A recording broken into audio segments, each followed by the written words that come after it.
wants to be king! Vikings is a historical fantasy drama TV series that has taken the world by storm. It was created by Michael Hurst. The series is inspired by the tales of the Norsemen of early medieval Scandinavia. It loosely follows the exploits of Ragnar Lothbrok, a legendary chieftain, and his family, friends, and descendants. This legend was partially fictional-based, written down 200 to 400 years earlier. Other aspects of the series are based on historical sources from that time period. Viking stars actors such as Travis Fimmel, Alexander Ludwig, Catherine Winnick, and Clive Standen. In today's video, we're going to delve into what the amazing visual set on Vikings really looks like without CGI. But before we get into the video, don't forget to leave a like and subscribe to the channel with notifications turned on so you don't miss any of the new videos we post. Fake blood by the buckets. Vikings is full of hectic fight scenes, full of armored men, with many dying during the battle. This means that the show needs buckets upon buckets of fake blood. Sounds morbid, I know, but it's all fake. Special effects expert Tom McKierney might be the most overworked person on the Vikings team. His job was to make stain-free blood spurt at a 6-foot arc along with countless axed fake heads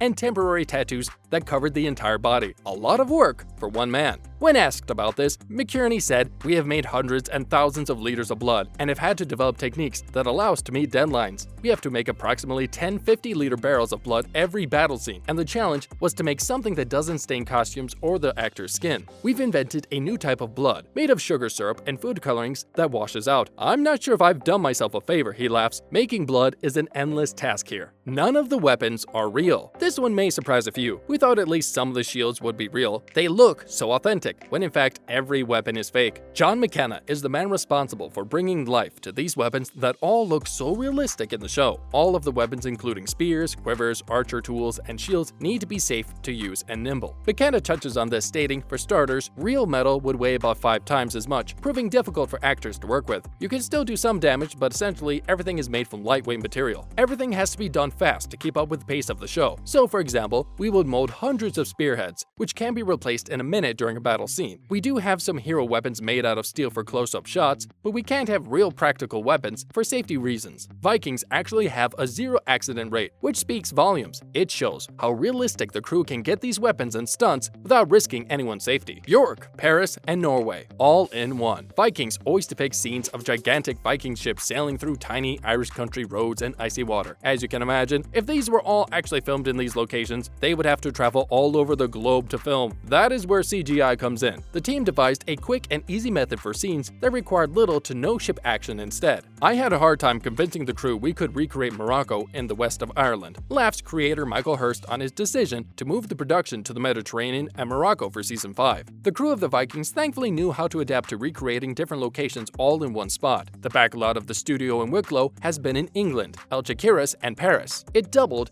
as the infamous scene of the attack on Paris in season 4. The set changes so often and it's such a high caliber that there can be up to 240 people working on the set all at once. We have to build a lot of new sets, but if we know we are finished with one particular location, we'll try to recycle the sets and reuse the timber, says producer Keith Thompson. Ships in swimming pools. There's a very large green screen in a backlot somewhere located between Kattegat and York, the apparent largest country, and in front of it is an industrial-looking tank, while also being doubled for the stormy North Sea. It's difficult to get boats in the water in the wintertime, notes Mark Garrity, head of production design on Vikings. The roads in Wicklow can be narrow, icy, and really difficult to access, especially with a very large Viking boat. This is when the green screen and tank comes in. This incredible sea consists of a square shallow tank that is filled with water. CGI then is used to recreate the storm sequence and geographical location. The crew confesses that they do in fact prefer real locations, which is quite obvious as they are much easier to work with and look realistic, but they do enjoy the challenge of making it look believable on camera. Every time you move with a CGI image, it costs a lot of money. By doing something real, you don't limit the directors. They can take different angles and revisit it as many times as they like, notes Mark Garrity. He also recalls the constant challenge of moving several Viking ships through the forests and mountains of France, stating, "No CGI was used for that scene. We had 5 locations, and we did what the Vikings did historically, using logs to roll the boats through terrain." terrain. Although it was a hassle, it definitely paid off. That scene was an absolutely incredible feat of engineering and logistics as we watch Ragnar and his fellow Vikings move their enormous ships over mountains. Garrity also said, "CGI is an amazing tool, but there's nothing like the real thing. Our program looks amazing because we leave the studio." Legendary beards. Another key feature of Vikings that you simply cannot ignore is the beards and facial hair. Obviously, beards and everything hair related looks much different from the modern sleek look that many opt for today. Now, making these beards look very real was no easy task. When Vikings first started, special effects expert Tom McKierney used laced beards for the cast, which involved a lot of maintenance all day long. This hair was knotted onto a piece of tulle and then stitched to fit the face/head, and then glued on. McKierney stated this method was posing problems because it didn't allow for much mobility for the actors to perform, and when they ate food, it got messy. We cheated a bit and now hand lay all the beards onto the actors' faces and use little ties that we've developed here to keep them secure. It sped up the process considerably and eliminates the micromanaging of facial hair. Costume capers. The wardrobe department of the Vikings hit show set is a veritable Aladdin's cave of creativity and organized chaos, to say the least. It is full of visual motifs, beads, buttons, pretty trinkets, and rails of Viking garb. These elaborate costumes are made to fit by head of costume Suzanne O'Connor. The outfits tend to be very detailed and accurately replicate clothing from that time period, adding the feel that this was really filmed back in the medieval days. When asked about the costumes, O'Connor said, "Our fabrics come from everywhere, England, Spain, Italy, and every single costume is unique to the person and the episode, so we rarely reuse what viewers have already seen. To avoid any confusion, every dressmaker is assigned one character, with the main challenge for the crew being keeping up with the speed at which the show requires the actors to change wardrobe, which can be quite frequently. The quickest item to make is a piece of armor, but it's still incredibly intricate. It starts with a white cowhide, and then we stamp it, hammer it, color it, shape it on a mannequin, and dry it out. We make two out of everything due to the messy nature of battle scenes. Everything gets covered in mud and blood and is rarely salvageable, but we do have a 24-hour drying room for the battle-weary wardrobe," stated O'Connor, who elaborated on the wardrobe process. Of course, with the help of CGI, these costumes look much more realistic, but the wardrobe team definitely goes above and beyond to make sure that everything looks perfect on screen. Tattoos. In the medieval days, tattoos were used as a rite of passage and a symbol of honor for Vikings, so it is no surprise that during the filming of Vikings, tattoos were definitely a large part of the wardrobe. Now, obviously, actors and actresses weren't expected to get tatted up for real, so instead long-term temporary tattoos were created, especially created for the show. We developed a tattoo paper much like a transfer. It's actually made in the west of Ireland, and we print it onto decal paper and then use sterilized water to apply to the skin. Removing it is pretty easy, as we have a special gel which goes onto the skin first and dissolves the adhesive in the tattoo, allowing us to get the actor out faster, stated a member of the wardrobe team. And there you have it, a little behind-the-scenes insight into how the Vikings is shot and how they make the set and characters look so realistic and authentic of the medieval time. Vikings have become a crowd favorite, and it is no wonder why. With such a realistic-looking set, it is hard to look away or not be mesmerized. We hope you learned a few little secrets that go on behind the scenes, and that it hasn't spoiled the magic of the show. We can assure you it won't. Sadly, that is all the time we have for today, but if you enjoyed today's video, then don't forget to like and subscribe so you never miss any of our new and upcoming content. Thanks for watching!